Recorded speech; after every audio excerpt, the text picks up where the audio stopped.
Hey everyone, welcome to Deep in BrewCraft, where we make free D&D resources. And welcome to our winter special part 2.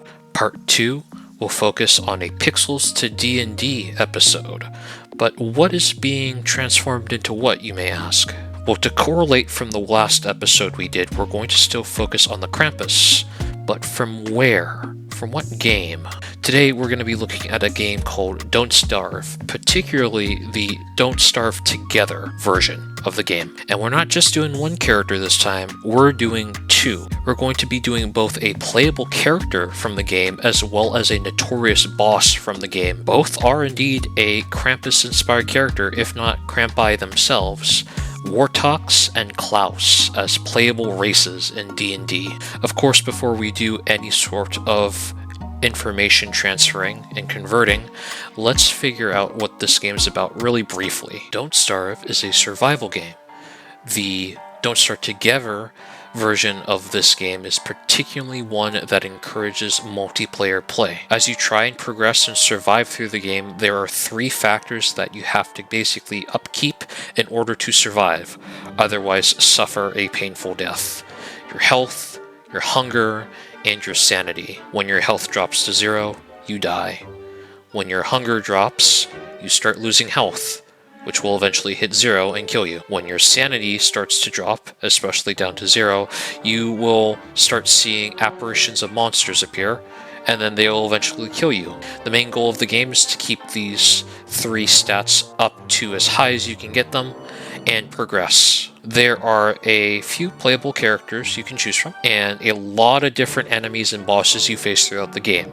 In this video, we're going to be just focusing on one of the characters and one of the bosses. We'll go more in depth on both the character and the boss while we do the actual conversion. In the meantime, however, let's go ahead and start on the details on the Krampus race for D&D. Once again, at the same time of year, several children have gone missing from the town. I saw only but a glimpse of what I thought was a large tiefling. Then I realized it had crimson red fur and a large sack. I glimpsed away for a mere second and lost sight of them. A concerned villager. Krampi, plural for Krampus, are large bipedal goat demons who are commonly red-furred, but can also be black. They sport long claws and horns and carry a sack with them to store naughty children and coal. Krampus have two subraces and are either one or the other. They commonly can be found during the colder seasons, and even walking about cities and towns, despite their presence disturbing those around them. Most provinces allow Krampus to walk about their towns, and even snatch children up who are naughty to teach them a lesson in learning to behave. Of course, the children are never injured or actually kidnapped, just traumatized to make them behave better. This is what most people believe, at least. Punisher of naughty children.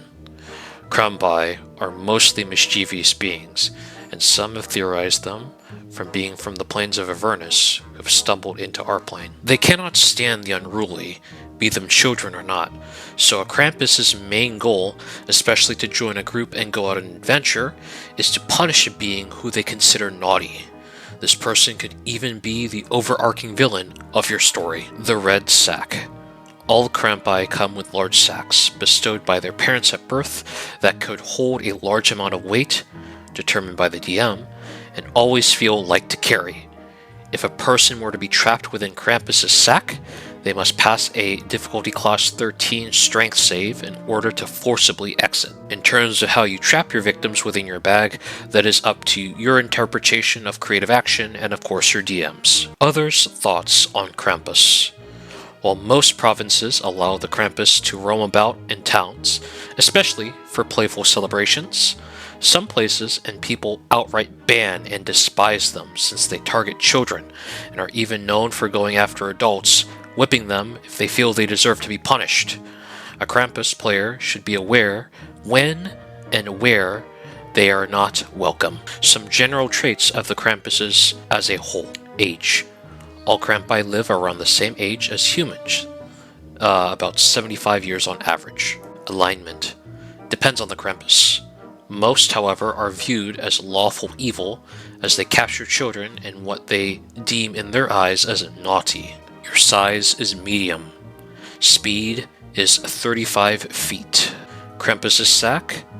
Each Krampus comes with a sack that can hold any amount of objects or beings, so long as the total weight of all objects and beings don't exceed 1,000 pounds. This can be adjustable by the DM to whatever amount you would like. The sack always feels light to carry no matter what is in it. So even if you were to put like a 1,000 pound brick in there, or several human beings, it would always feel like the weight of a feather. Sneaky mischief. You are naturally proficient in stealth. For languages, you can read and write in both Common and Abyssal. Origin. The Krampus can be one of two subraces. You must choose one of the two from Wortox or Klaus. Wortox is one of the playable characters within Don't Starve, and Klaus is one of the bosses you can go up against within the game as well. They will both be representing the two subraces for the Krampus, and a lot of their abilities will be heavily based off what the game has in store for their details. So let's go into it. Wortox. The Wortox Krampus is shorter and more docile than the other race of Krampus. These Krampi are more adjusted to the overworld and are slightly less mischievous. Wortox are usually the kind allowed to stroll around towns and even live among its people as a citizen. Despite this, the Wortox is still confused with its Klaus counterpart and sometimes unwelcome by people. Ability score increase. Your dexterity score increases by 2. Soul Seeker. When a Wortox Krampus lands the finishing blow on a creature, it collects their soul, if they have one, and can keep an infinite amount of them. On your turn, you may use a bonus action to spend a soul. When you spend a soul, you roll a d3 and play out the following result. You may teleport to an unobscured tile up to 50 feet away. Between now and the next round, you can warp back to the previous spot you warped from whenever you choose to, and does not cost an action. 2. Heal a d20 plus your level of hit points to yourself and all allies within a 25-foot radius of you. 3. Your next attack deals a bonus d10 plus your level of necrotic damage. Soul Seeker is a echo of Wortox's main ability in the Don't Starve game. Wortox has the unique ability to collect souls from creatures that are defeated around him. When Wortox collects these souls, there are several things he can do with them. The first and most significant thing you will notice when you begin with him is you can teleport by using a soul.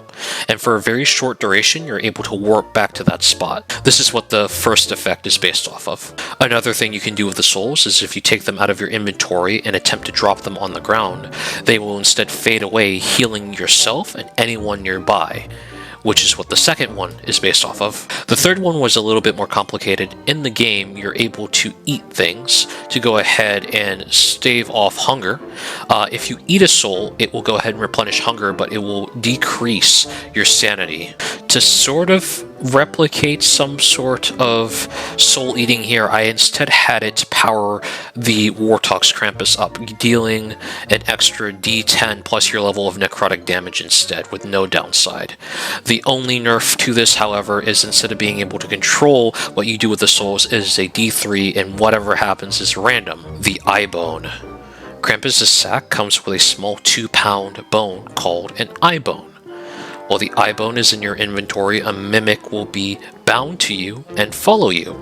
That is 7 by 7 by 5 feet of space to store things within. This mimic will not participate in combat, but has 55 hit points and a speed of 50 feet. If the mimic's hit points hit 0, all of the items in it are dropped, and it poofs away off to its home dimension. It will reappear at the side of whoever has the eye bone after 3 long rests. So this is based off the eye bone item in the game, which, while it is in your inventory or in your possession, spawns a creature called Chester, who will follow you around and you can store items in. Mini Rafflesia. Krampus' sack comes with a small 1-pound flower called a Mini Rafflesia. While the Mini Rafflesia is in your inventory, a small bug creature will follow you. It is naturally friendly and does not fight. When holding the Mini Rafflesia and adjacent to the flying insect, you restore a d20 hit point at the beginning of a round while in combat. This bug does not participate in combat, but has 30 hit points and a fly speed of 100 feet.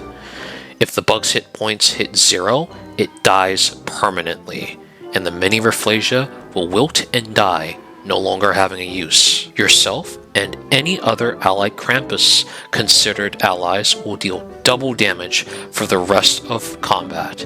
If in combat, if the bug provided by this item dies. This racial feature was inspired by the bug named Glummer. During nights when there is a new moon in the game, you're able to go up to a special statue called the Glummer statue and collect this Rafflesia-like flower. Very similar to Chester, you hold the flower in your inventory and it will follow you. Let's move on to the other subrace, Klaus. The Klaus Krampus is the notorious kidnapper that people refer to. While both races participate in this mischief, Klaus Krampi are responsible for 90% of the incidents, and while most Klaus don't kill their victims, their shenanigans scar children for life. Klaus is much more visibly burlier and taller, and is always seeking the next being that is in need of discipline. Klaus is a rather difficult boss that you can fight later on in the game once you've located his sack and interacted with the sack with a certain item. Klaus can also just randomly spawn in during the winter time if you do certain interactions and kill certain beings. If you kill Glummer, for example, Klaus almost has a guaranteed chance to spawn during the winter, which is the inspiration for the last part of the mini Rafflesia on Wortox. Let's go over the racial benefits, starting with the ability score increase. Your strength and constitution scores increase by 1. Punish miscreants. When you or an ally take damage or someone escapes your sack, you gain 1 naughty stack. These stacks remain until spent or the encounter ends. When you reach 10 naughty stacks, all stacks are automatically spent. Your next damage you deal has an additional force damage added to it equal to your level times 2. You cannot gain naughty stacks while you have not used your power that you had previously spent your other stacks. So in game, when you kill a creature, there is a small hidden value that will increase or decrease depending on your actions.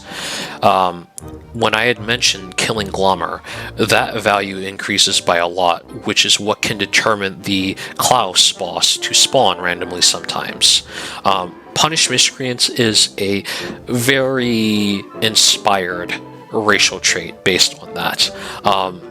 The action of taking damage or someone escaping your sack can be perceived as something naughty, therefore increasing a value and having an outcome happen. Better watch out.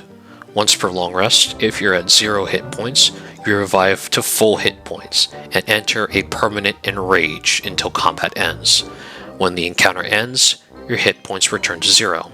But what is enrage? For as long as the specified duration, grow 1 size, take half damage from all sources, deal d5 extra force damage each time you deal damage. And then we have Better Not Cry. If all allies of yours are at 0 hit points, you enrage for 3 rounds once per combat. Better Watch Out and Better Not Cry are based on some of the fight mechanics that Klaus has. Klaus has a total of 2 phases when you fight him, and when you beat his first initial health bar, he goes into a second phase, which goes ahead and inspires Better Watch Out. Better Not Cry is a little bit more of a rough conversion, however, it is based on the fact that if you separate the ads in Klaus's fight, you get them too far from him, or you start killing them, he gets angry. And when Klaus gets angry, his damage increases, he takes less damage, and he gets bigger. Hence the Enrage custom condition we created for this race. Other than that, folks, that will be it for this episode of Pixels to D&D. I hope you enjoyed our 2-part winter special and are looking forward to more of the videos coming in 2025. We have a lot in store. In the meantime, if you didn't watch the first part of the winter special, you can click here to go ahead and watch the Myth to D&D conversion of the Krampus, where you can get a little bit more background as to some of the inspiration from that video carried onto this sheet as well. Until the next video, see you there.